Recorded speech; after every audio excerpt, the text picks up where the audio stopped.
وانا اقول لك يا شيبه ما تدخلش مني، انا داري بنفسي وداري عن مصلحتي. ارجع هكذا يا حبار، قلت لك رجع الماء. علي ما عليك الا امور بيضاء. لا خبره تدري اليوم ايش حصل؟ الا لهم دخلوا ونص، علموك السياعه وعلموك التخازن والدخل والخرجه، وكان انت مسكين يا محمد ما وقع بهاي. تسلم يابا، والله ما كنت متوقع انك حتخليني ابطل الدراسه. من قال لك هذا الخبر؟ ايوه هو هذا المجبر. وانت كنت حتقول لي انك حتجي معانا، منك صدق بتكذب. ايش بطلت الدراسه؟ قال وين الزلط حقه، مشوا دار انه انا الذي شليته. يا برنا ما وقع مالك هكذا مشغول. ابي وقع بالجلطه. ابا!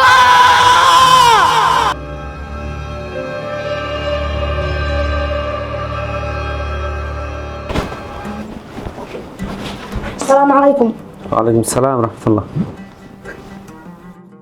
الحين ايش؟ اكلمه باني ما عاد اشتي ادرس وان انا اشتي ابطل الدراسه، لكن ايش حيقول؟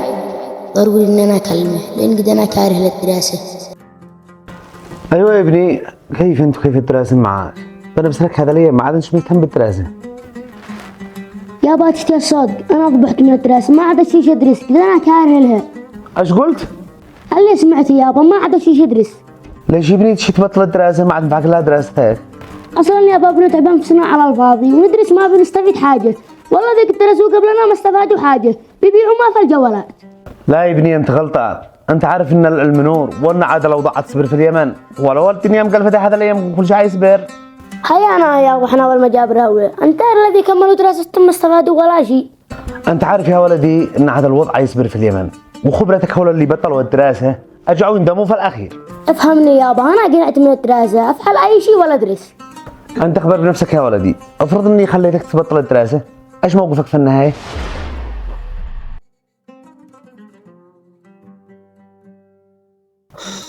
ليش ابني ما تقوم تذاكر؟ بنفسك مهتم بالتلفون اكثر من المذاكره.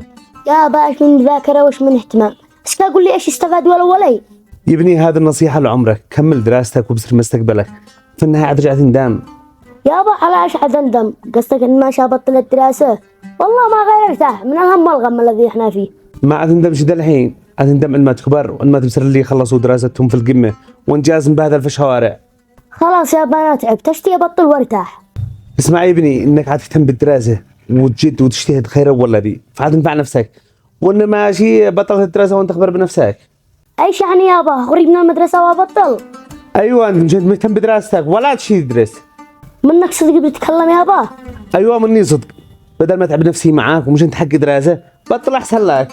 تسلم يابا، والله ما كنت متوقع انك حتخليني ابطل الدراسه.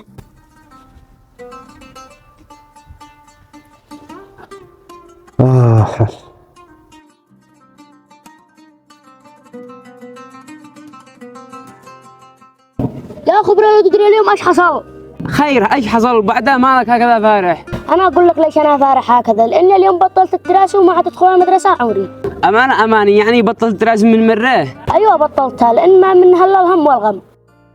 كيف قنعت ابوك انك تبطل دراسه وكيف لا ما عرفك تخرج من المدرسه؟ ايوه صح، كيف لو ما قنعت ابوك تبطل الدراسه؟ كلمت ابي اني اشتي ابطل الدراسه وقال لي انت اخبر بنفسك. غريبه والله يا محمد، بالرغم من كان ابوك يشجعك ان انت تدرس.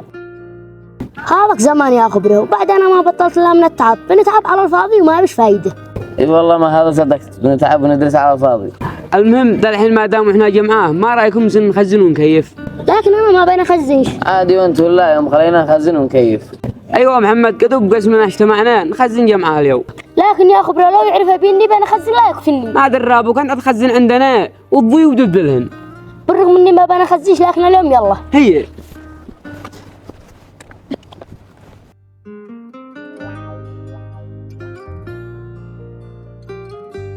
أمانة منكم صدق جيتوا تزوروني؟ ايوه جينا نزورك، حينك كذا غايب اكثر من اسبوع، قلنا انت مريض. قصدكم ان انا مريض. وبعدين ما هو هذا اللي في الدعاية؟ هذا عصير بسكوت اديناه معانا عشان نزورك. من قال لكم ان انا مريض؟ وذا ما فيني شيء. يعني مش انت مريض؟ ايوه انا بخير الحمد لله. كيف بخير وانت كذا غايب اكثر من اسبوع؟ فين كنت؟ لا انا غايب ولا انا مريض، انا قد بطلت الدراسة، خرجت من المدرسة الاسبوع الاول. ايش بطلت الدراسة؟ قلنا منك صدق يا محمد بطلت الدراسة؟ والله ما اكذب عليكم، وبعدها قصيرة التيتو هذا النوقات نخزن سوا. من متى احنا بنخزن؟ ومنك صدق بطلت الدراسة؟ ايوه انا بطلت من بعد ما بطلوا عبد الاله ومحمد، وانتوا ليش ما تبطلوا ساعة ما احنا تفتهنوا؟ احنا ما عنبطلش ولا عنخرج، ونصيحتي لك يا محمد انك ترجع تدرس، ما عاد تنفعك لا دراستك. لا تبطل يا محمد الدراسة، ترجع تندم، لا عاد صاير عبد الاله محمد، ارجع يخربوك. هي شلون يرجع درس بين الهم والضباح؟ قلت انا دحين مرتاح. احنا نصحناك وانت اخبر، وبعدين يا محمد ما ينصحك الا الذي يحبك. نصيحتك مقبولة برجاء لا عاد زد تنصحني. احنا كلمناك وانت اخبر خاطرك. الله معك. ما حتى طرحوا العصير والبساكيت، حرام انهم جوع.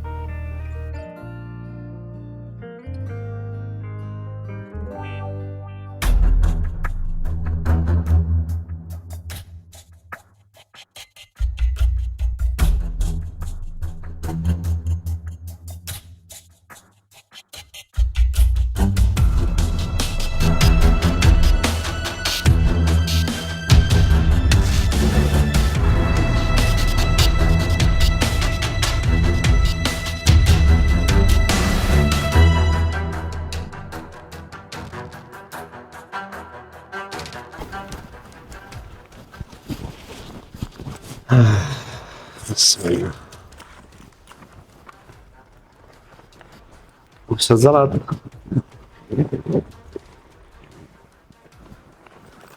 مش معقول ما صرت الزلط مفوت.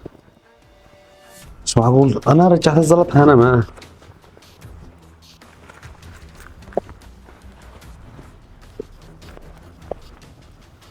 شو الزلط محمد. الله يستر.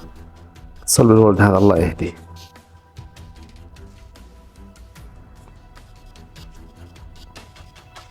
الحين ما انا فعال. والله ما انا داري. اصص يا محمد ابي بيتصل. ايوه يابا. وينك يا محمد؟ انا عند صاحبي. ما بتفعل عند اصحابك؟ جالس اللي كيفي وبعدين ايش بتسأل؟ ما بقول لك المية 5000 في جيبك وجيتها بزرع ما لقيتها. كيف قصدك؟ يعني الزلط معي؟ لا يدري بس انا اتصلت سألت لو انت شفت الزلط ولا شيء. لا انا شيء معي وبعد اتاكد انك ضيعتهم عشان تداري. لا ما ضيعتهاش انا متاكد انها في جيب الكوت ويعلم الله وين جيت. يا باي 5000 مشي مليون لما بتحلقها هكذا. يا ابني انا بجمع الريال فوق الريال عشان مصروف البيت وانت تقول لي ليش بتكبرها؟ انت عاد كبر وعاد اعرف بقيمه الريال ما تقلقش. لا حد يسمعك. الله يهديك ويصلحك يا ولدي ويبعدك عن عيال السوق. اوف يلا خاطرك. الله معك الله معك.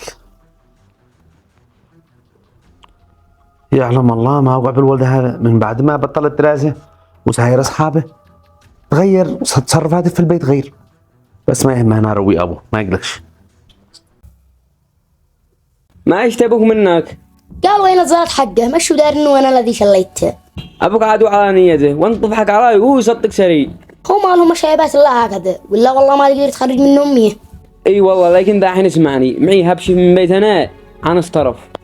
ايوه رجال تعجبني اليوم انا تتحق الصرفه وخطوه علي ما عليك الا امر بيضاء نخزن ونفتن وعاجي موت. الحين نصير ندعي عبد الاله ونصير نخزن.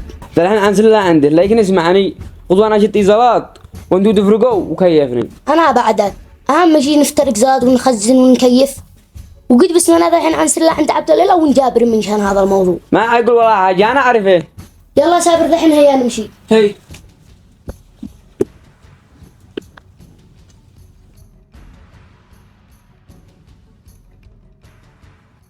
يا خبر هذا الحين الزاد موجود خلونا نصير نخزن. عن كيف اكيد عن كيف تام محمد موجود وانا معي يا خبره بقعه من المعدوم تعرفون كيف للصباح. ما قصرت يا محمد ان شاء الله نرجع نخزن جماعه على حسابي وتعرفون. فوق راسي يا اخي صقر بعد ما مش بيننا حاجه احنا اخوه مش وقت المجابر ذا الحين خلونا الحين نصير نخزن. ايوه مش وقت ما هي طان خزن. يلا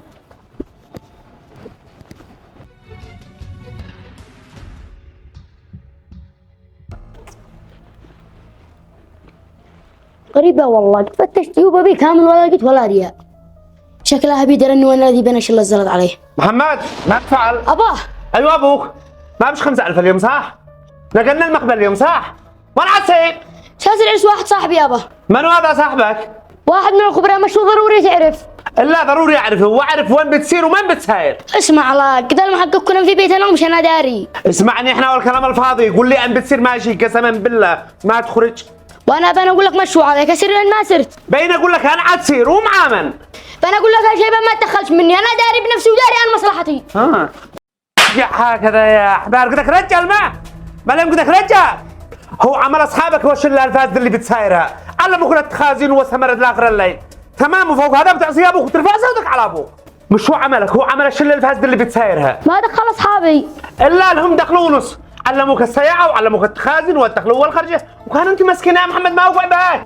اسمعني يا ولدي، لا هنا وبس، لا هنا ويكفي. تعبت معك تعبتني معك، اخرج من بيتي. بس يابا اخرج قال بس يابا، خلي اصحابك ينفعوك. استغفر الله العظيم.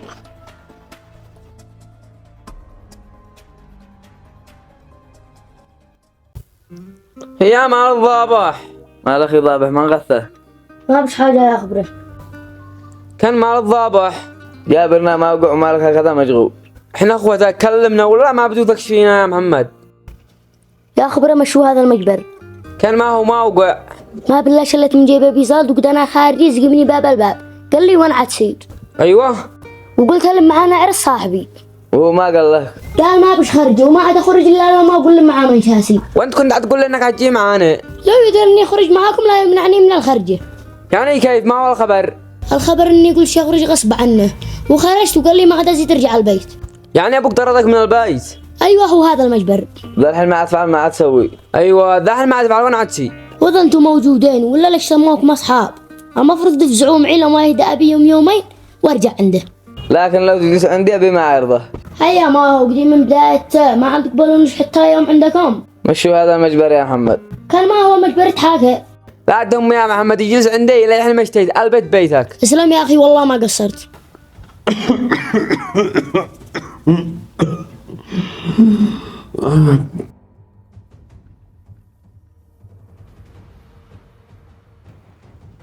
كذا جابرتكم ما معي ولا ريال، واذا حلقت حضرها تلفوني.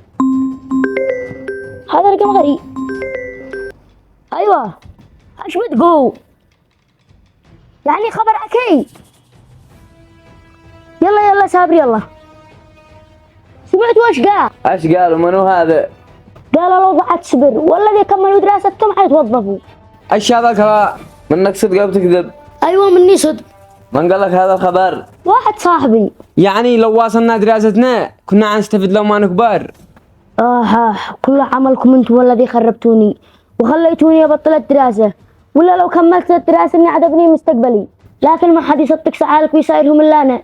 يا ليتني صدقت كلام ابي ولا صدقتكم. ماذا بتصل؟ ايوه ايش؟ ابي يوقع بالجلطة متأكد. ابرد لك من هذا يصير في 60 داهية جاي تعذرنا احنا خربنا. ايش الصدق يا عبد الاله؟ احنا طلعنا فاشلين ضيعنا مستقبلنا. كلامك صح يا محمد، احنا خربنا زيادة وما عاد ينفع الندم. لازم نحن نسبر غلطتنا ونرجع لدراستنا مشان المستقبل. ضروري نرجع نكمل دراستنا ونجتهد ونهتم. اكيد ما عاد ينفعنا الا دراستنا.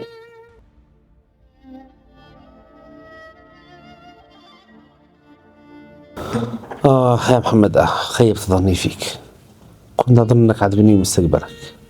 وآخر نصيحة يا ولدي، أشيك تبطل مسايرة عيال السوق، تقع رجال وتنتبه لمستقبلك. أوعدك يا ابني غير حياتي من الآن، وأكون أصدقك على كل كلمة تقولها. سامحك الله يا ولدي، وأنا راضي عليك.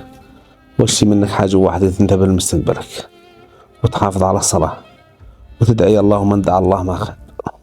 وعوض خسارتك اللي خسرتها في الدنيا يا ولدي، وقدم حاجة لآخرتك، لأن ما حد بيشيل معنا من الدنيا شيء. الدنيا وما فيها لله، ما مع الواحد لا ما قدم لآخرته.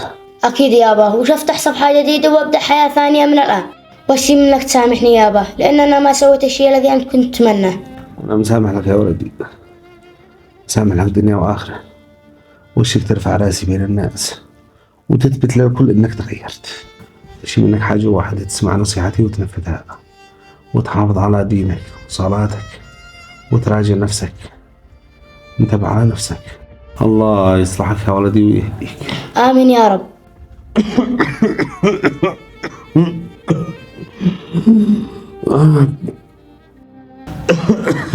أبا مالك يابا؟